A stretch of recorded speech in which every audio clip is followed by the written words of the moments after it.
Students, हम thermodynamics start कर रहे हैं यहां से, और यह काफी इंपॉर्टेंट चैप्टर है। मैं यहां पहले छोटी डेफिनेशन से स्टार्ट करूंगा और उसके बाद हम आगे बढ़ेंगे। और एक बार मैं आपको बता दूं, यह बहुत ही इंपॉर्टेंट चैप्टर है और इसमें जितने साइन कन्वेंशन की गलतियां स्टूडेंट्स करते हैं और मिसकंसेप्शंस इवन बुक्स में भी हैं, टीचर्स को भी है, वह क्लियर करना बहुत जरूरी है। तो इसे सावधानी से पढ़िए और एक बार आप कर लेंगे, आई एम कॉन्फिडेंट कि इसके बाद आपको किसी भी तरह की प्रॉब्लम में कोई प्रॉब्लम नहीं आएगी। So what is the system and surrounding?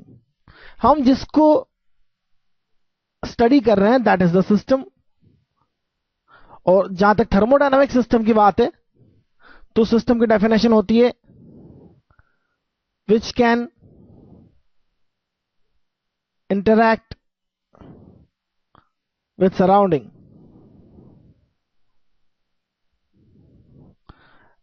And exchange energy. Energy exchange करने के दो मोड हो सकते हैं, हीट और वर्क। हीट एक्सचेंज करने के दूसरे तीन तरीके हो सकते हैं, कन्वेक्शन, कंडक्शन और रेडिएशन। तो what ever the types is processes,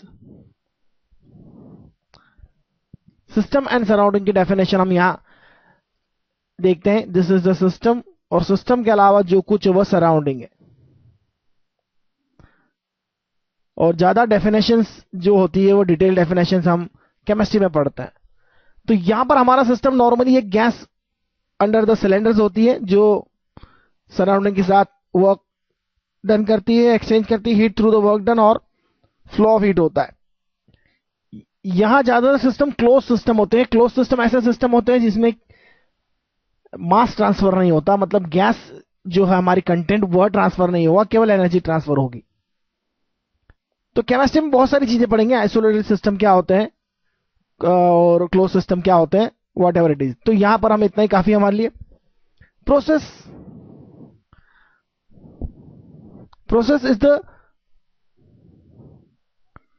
it is the changes in temperature, pressure, volume of a system. जैसा कि हमने देखा हमारा सिस्टम है गैस कंटेनर है और पिस्टन है जो। तो यहां पर एक प्रोसेस वह प्रोसेस है जिसमें उस गैस का टेम्परेचर, प्रेशर, वॉल्यूम चेंज होता है। और प्रोसेसेस बहुत तरह की होती है, जिसमें स्पेशल हम जो पढ़ते हैं टाइप्स ऑफ प्रोसेस पढ़ते हैं, जिनका क्लासिफिकेशन सिस्टम की थर्मोडायनामिक जो वेरिएबल्स होते हैं, प्रेशर, वॉल्यूम, टेम्परेचर और एंट्रोपी। तो मैं आपको कहूंगा कि यहां 4 थर्मोडायनामिक वेरिएबल होते हैं सिस्टम के, उन पर बेस्ड डिफरेंट सिस्टम प्रोसेसेस होते हैं। तो हम देखेंगे क्वासिस्टैटिक प्रोसेस क्या होता है। और quasi-static process is a type of different type of process. Basically इस प्रोसेस की जो डेफिनेशन है वह डिफरेंट है as compared to the other definitions of the processes. तो quasi-static process, it is the process that carried out very slowly so that at every instant of time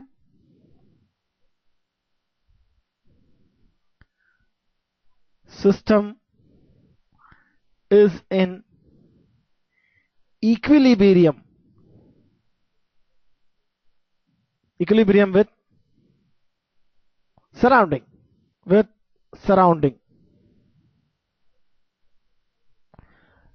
अगर process तेजी से हो रहा है तो क्या होगा? सपोज हम एक पिस्टन लेते हैं और एक गैस कंटेंट है इस सिस्टम में, पिस्टन और कंटेनर के बीच। यदि पिस्टन तेजी से बाहर ले जाया जाता है तो क्या होगा? अंदर इम्बैलेंस फोर्सेस हो जाएंगे। यदि हम तेजी से हीट सप्लाई करें, हीट सप्लाई होने से टेम्परेचर तेजी से बढ़ेगा। अगर ऐसा होता है तो पिस्टन तेजी से मूव करेगा, यहां अनबैलेंस फोर्सेस होंगे और पिस्टन एक्सेलरेट होगा। जब सिस्टम की स्टडी करते हैं तो अनबैलेंस जब है सिस्टम, इक्विलिब्रियम नहीं है, तो वहां स्टडी करना बहुत मुश्किल होता है। इक्विलिब्रियम का मतलब क्या हुआ कि सिस्टम का टेम्परेचर सराउंडिंग का टेम्परेचर सेम है, प्रोसेस इतना स्लो हो रहा है कि क्वासी स्टैटिक। इसका मतलब हुआ कि जस्ट लाइक स्टैटिक, जैसे कि रुक ही गया है, चल ही नहीं रहा है, बहुत स्लो चल रहा है। तो इतना स्लो प्रोसेस होता है जिसमें प्रेशर, टेम्परेचर, वॉल्यूम जो भी चेंज होता है इतना स्लो होता है कि इक्विलिब्रियम मेंटेन रहता है, टेम्परेचर सेम रहता है इंटरनल और external, there are very small difference. तो ऐसी केस में हम सिस्टम की प्रोसेसेस को आसानी से मैथमेटिकली एनालाइज कर सकते हैं। तो जितने भी सिस्टम हम पढ़ेंगे इस पूरे चैप्टर में सब क्वासी स्टैटिक प्रोसेस ही होंगे। नॉर्मली हम थोड़ा फास्ट भी करते हैं तो वो भी ऑलमोस्ट क्वासी स्टैटिक ही माना जाएगा, क्योंकि हम कैलकुलेशंस उसी क्वासी स्टैटिक सिस्टम को लेकर ही करेंगे। और अनबैलेंस जहां इक्विलिब्रियम नहीं है, ऐसे सिस्टम की स्टडी हमारे सिलेबस से बाहर है। तो आइए हम आगे देखते हैं। रिवर्सिबल और इरिवर्सिबल प्रोसेसेस के कंसेप्ट बड़े सिंपल है। यदि आप देखें, आप एक बुक को या किसी ऑब्जेक्ट को किसी सरफेस पर रब करते हैं, मूव करते हैं, तो फ्रिक्शन के कारण एनर्जी लॉस हो जाएगा, हीट एनर्जी में कन्वर्ट हो जाएगा। लेकिन क्या हीट एनर्जी प्रोवाइड करने पर यह बॉक्स अपनी जगह पे वापस आ जाएगा? नहीं, because this is a irreversible process. तो इरिवर्सिबल प्रोसेस ही होते हैं ज्यादातर दुनिया में। तो रिवर्सिबिलिटी की कंडीशन क्या होती है वह हम समझ ले तो हमें इरिवर्सिबिलिटी की कंसेप्ट समझ में आ जाएगी।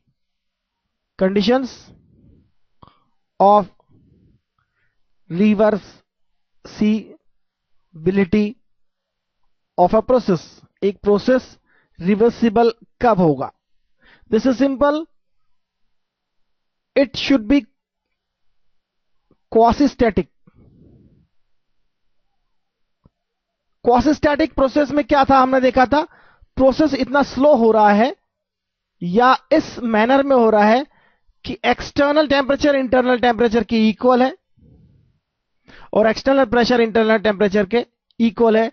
यू कहा जाए कि इन दोनों के बीच इन्फाइनाइटली स्मॉल डिफरेंस है। इन्फाइनाइटली स्मॉल डिफरेंस है, इसलिए यह प्रोसेस स्लो हो रहा है। There is no acceleration in the piston and there is no loss of any kind of energy. No dissipative force हमें लिखना होगा।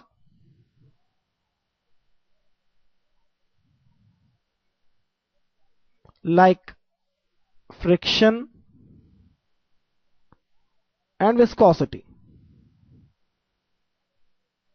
That is so simple. Friction और विस्कोसिटी है तो एनर्जी तो गई, लॉस हो गया, अब वापस से कभी नहीं मिलने वाली, इसलिए आपका प्रोसेस रिवर्सिबल नहीं हो सकता। तो रिवर्सिबिलिटी की कंडीशन, पहली condition, it should be quasi static. It should be quasi static process. Quasi static process में क्या होता है कि हर इंस्टेंट पर सिस्टम इक्विलिब्रियम में रहता है, और इक्विलिब्रियम में रहता है तो आप किसी भी इंस्टेंट पर उसे रिवर्स कर सकते हैं। There is no loss of any kind of things also. तो थोड़ा सा चेंज यदि आप कर दें यहां पर टेम्परेचर प्रेशर में तो सिस्टम तुरंत रिवर्स हो जाएगा, because it is quasi static. अगर आप तेजी से कुछ करते हैं तो वह फोर्सेस इम्बैलेंस हो जाएंगे, इक्विलिब्रियम डिस्टर्ब हो जाएगा, उस केस में आप इसे रिवर्स नहीं कर सकते। So this is the case.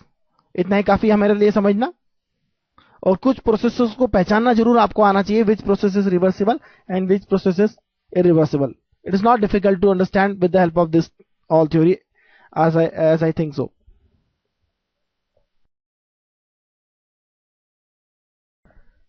The first law of thermodynamics. First law of thermodynamics पढ़ने जा रहे हैं हम।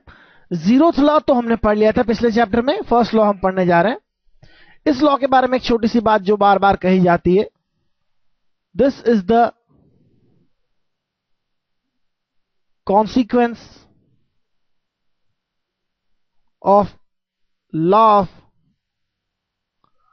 Conservation of energy. This is nothing more than the law of conservation of energy. हमको एक सिस्टम एज्यूम करते हैं, नॉर्मली हमारा सिस्टम यहां गैसो सिस्टम है। यदि उसमें हम हीट सप्लाई करते हैं Q is the heat supplied, पिछले चैप्टर्स में भी हमने इसी को लिखा था, Q हीट सप्लाई हो गया।